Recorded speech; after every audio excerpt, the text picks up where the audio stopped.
नमस्कार दोस्तों, मैं जीपी शर्मा आज पहुंचा हूं पूना लैब के अंदर। देखने आया था आपके लिए क्या विशेष लेके आ सकता हूं। तो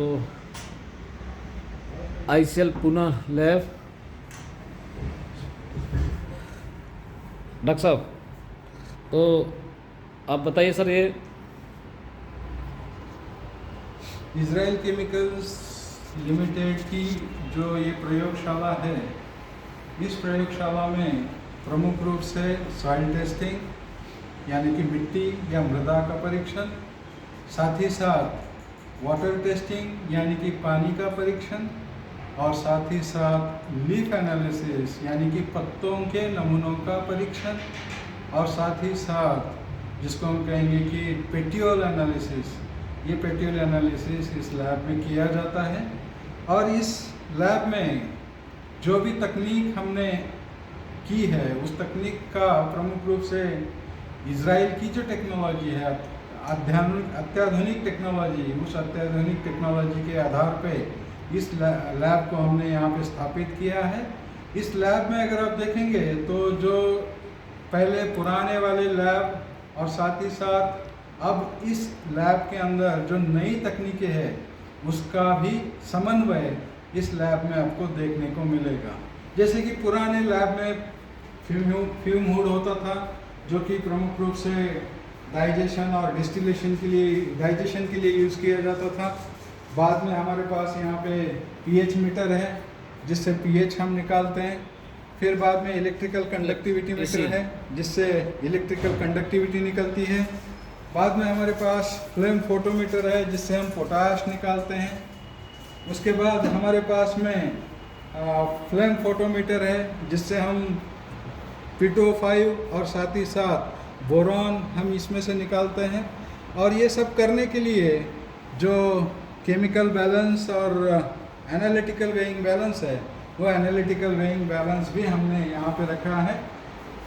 ग्लास डबल डिस्टिलेशन यूनिट, जो कि सही मात्रा में जो पानी हम लेते हैं वो पानी अगर सही तरीके का नहीं होगा तो पूरे एनालिसिस के ऊपर उसका असर होता है, और उसके लिए ग्लास डबल डिस्टिलेशन यूनिट भी हमने रखा है। और जेल्डास डिस्टिलेशन यूनिट्स जो प्रमुख रूप से ऑर्गेनिक कार्बन और ऑर्गेनिक कार्बन से नाइट्रोजन एस्टिमेशन के लिए उपयोग में लाया जाता है, वो जेल्डास डिस्टिलेशन यूनिट। साथ ही साथ सॉइल सैंपल तथा लीफ सैंपल्स सुखाने के लिए ये ओवन हमने रखा हुआ है। और एक नई तकनीक जिसको हम कहेंगे कि कोई भी सैंपल जब लैब में आता है, लीफ सैंपल पर्टिकुलरली, जो नई तकनीक हमने इजराइल केमिकल्स लिमिटेड द्वारा भारत में, इजराइल के बाद में पूरी दुनिया में अगर कहीं पे हमने इसकी उपलब्धता की है तो वो भारतवर्ष में की है।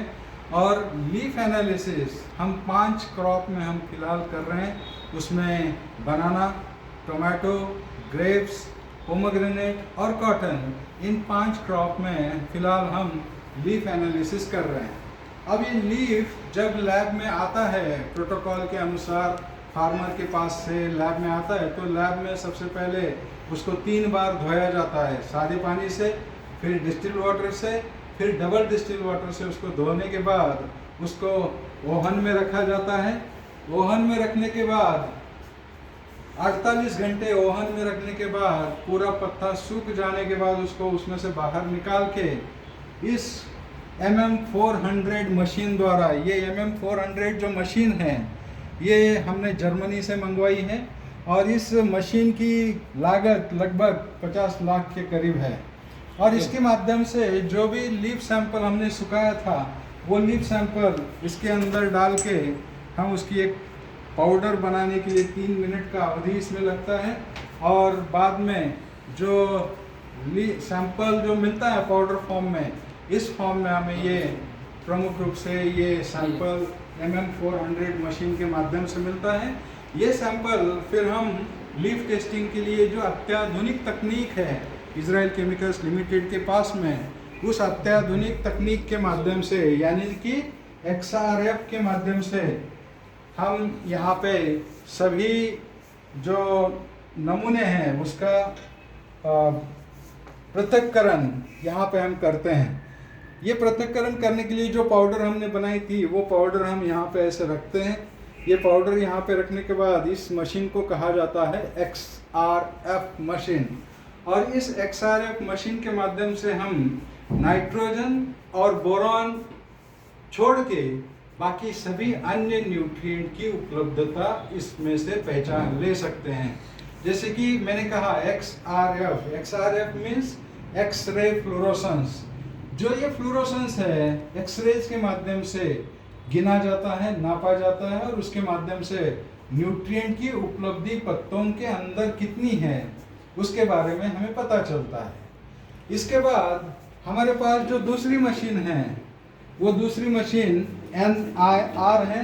इस NIR मशीन में जब हम ये सैंपल रखते हैं तो ये NIR के माध्यम से हमें इसमें का नाइट्रोजन एस्टिमेशन हमें मिलता है, यानी कि ये नियर इंफ्रारेड स्पेक्ट्रोस्कोपी इसको हम कहते हैं। और ये नियर इंफ्रारेड स्पेक्ट्रोस्कोपी के माध्यम से नाइट्रोजन एस्टिमेशन होने के बाद पूरी जितनी भी रिजल्ट्स आई हैं वो रिजल्ट्स हम कंप्यूटर के माध्यम से, क्रॉप एडवाइजर के माध्यम से हम इन सभी रिजल्ट्स को ध्यान में रख के किसान के लिए जो आवश्यक रिपोर्ट है वो रिपोर्ट हम एग्मेटिक्स के जरिए निकालते हैं। रिपोर्ट निकालने के बाद हमें पता चलता है कि अभी यहाँ पे फास्फोरस जो है कम है, नाइट्रोजन जो है लो है, फिर पोटाश जो है वो भी लगभग बहुत कम मात्रा में है, और कैल्शियम जो है वो भी लो में आ रहा है, और बाकी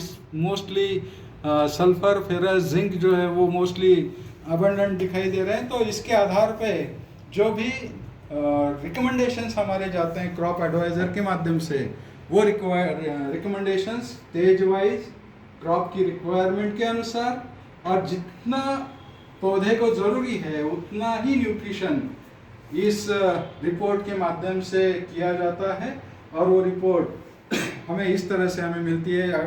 किसान को जब हम रिपोर्ट देते हैं तो रिपोर्ट में इस प्रकार हर एक फेनोलॉजिकल स्टेजेस के ऊपर जितनी न्यूट्रिएंट रिक्वायरमेंट है उसी के हिसाब से न्यूट्रिएंट रिकमेंडेशन किया जाता है।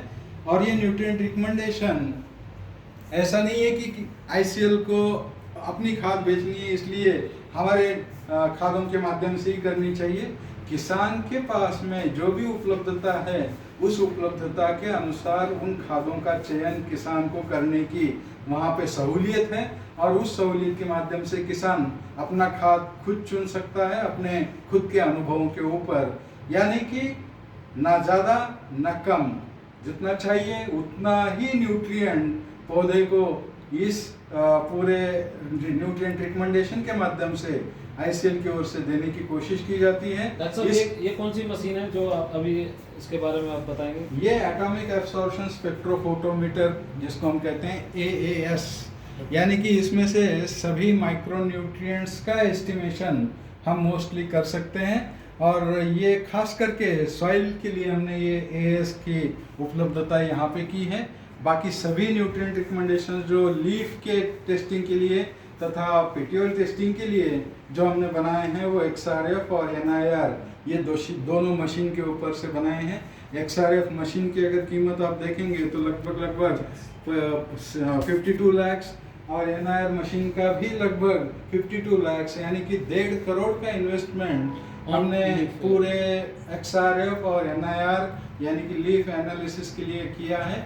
और किसानों को ये अत्याधुनिक टेक्नोलॉजी बहुत ही कम खर्च में, यानी कि अगर लीफ सैंपल का खर्च आप देखेंगे तो सिर्फ और सिर्फ हमने 500 रुपये प्रति लीफ सैंपल यहाँ पे कॉस्ट रखी है। साथ ही साथ सॉइल सैंपल के लिए भी हमने 500 रुपये, पानी की सैंपल के टेस्टिंग के लिए भी हमने 500 रुपये पर सैंपल यहाँ पे कॉस्ट रखी है। और मुझे लगता है कि पूरे भारतवर्ष में इतनी सस्ती दरों में कोई भी आपको लीफ टेस्टिंग या सॉइल टेस्टिंग या वाटर टेस्टिंग नहीं मिलेगा।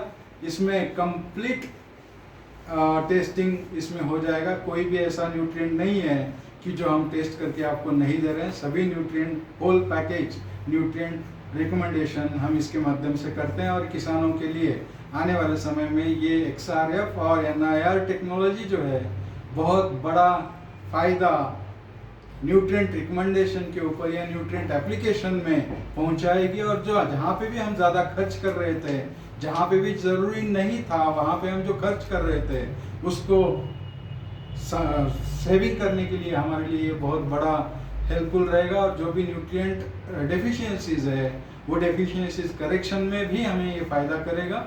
और साथ ही साथ जितना प्रोडक्शन हमें लेना है उस प्रोडक्शन के हिसाब से जितनी न्यूट्रिएंट एप्लीकेशन करनी है उस न्यूट्रिएंट एप्लीकेशन के लिए भी हमें ये मददगार साबित होगा।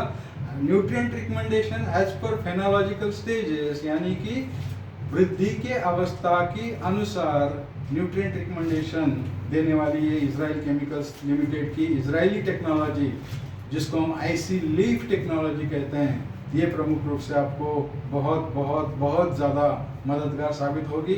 मैं किसानों से निवेदन करूंगा कि आप इस टेक्नोलॉजी का अवश्य अनुपालन करें और इस टेक्नोलॉजी के अंतर्गत सॉइल, लीफ, वाटर तथा पेट्रोल टेस्टिंग आप करा लें। उसके माध्यम से आप अपना न्यूट्रिएंट रिकमेंडेशन करेंगे तो निश्चित रूप से पौधे के लिए और आपके लिए और आपके ज़मीन के लिए वो सुरक्षित रहेगा और बहुत बहुत अच्छा रहेगा और उत्पादन में सहजता से वृद्धि लाने में हमें ये मददगार होगा।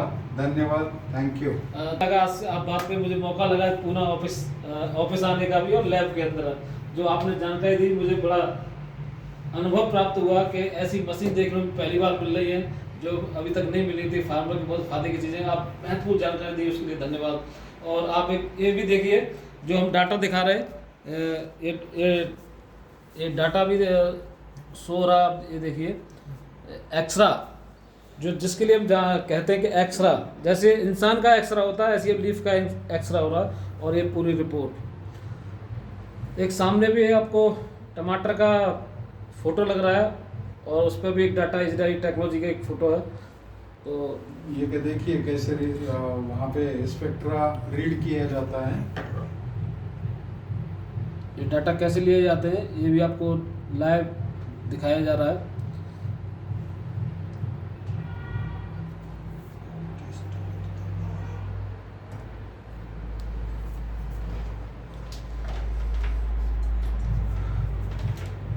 ये एक्सरे टेक्नोलॉजी पहली बार इंडिया के अंदर।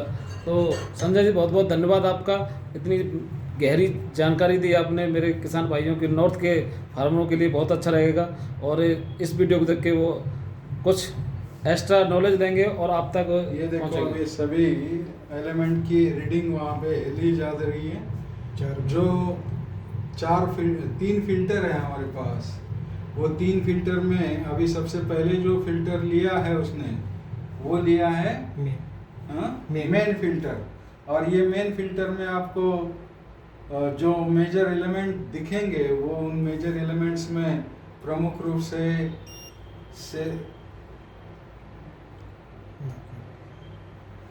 वो थोड़ा सा समय लेगा, उसके लिए 3 मिनट का अवधि लगता है कंप्लीट टेस्टिंग के लिए। 3 मिनट में आपकी लीफ की पूरी रिपोर्ट, पूरी जानकारी इस XRF मशीन द्वारा दी जाती है। और वैसे ही 3 मिनट में NIR के माध्यम से नाइट्रोजन रीडिंग की वहाँ पे हमें पता चलता है। और ये दोनों मशीन यानी कि सबसे ज़्यादा टाइम कंज्यूमिंग अगर कहीं कोई बात है तो लीफ वॉशिंग से लेके लीफ ड्राइंग तक का समय जो है वो समय इम्पोर्टेंट है, जो कि लगभग 48 घंटे का समय होगा। उसके बाद में टेस्टिंग करने के लिए, ग्राइंडिंग और टेस्टिंग करने के लिए ज़्यादा से ज़्यादा 10 मिनट पर सैंपल, इतना समय हमें लगता है। और सबसे महत्वपूर्ण और दिक्कत वाली बात यह है कि जब भी हम कोई भी लीफ सैंपल फील्ड में से लेते हैं, वो लीफ सैंपल लैब तक लाने के लिए 24 घंटे में कम से कम यहाँ पे लैब में उपलब्ध होना चाहिए। यही एक बड़ी दिक्कत यहाँ पे हम लोग इजराइल केमिकल्स लिमिटेड के माध्यम से अगर जगह जगह पे ओवन हम दे सकेंगे तो वो ओवन के अंदर ड्राई करके किसान सीधा सैंपल यहाँ पे लैब में भेज सकता है। वो कितने भी दिनों तक, अगर एक बार ड्राई होने के बाद में कितने भी दिन आप उसको रखेंगे और लैब को भेजेंगे तो उसका हमें अच्छी तरह से एस्टिमेशन के लिए फ़ायदा होगा। ये कोशिश हम कहीं पे पायलट बेसिस पे करने की कोशिश कर रहे हैं। थैंक यू संजय जी, बहुत बहुत धन्यवाद आपका।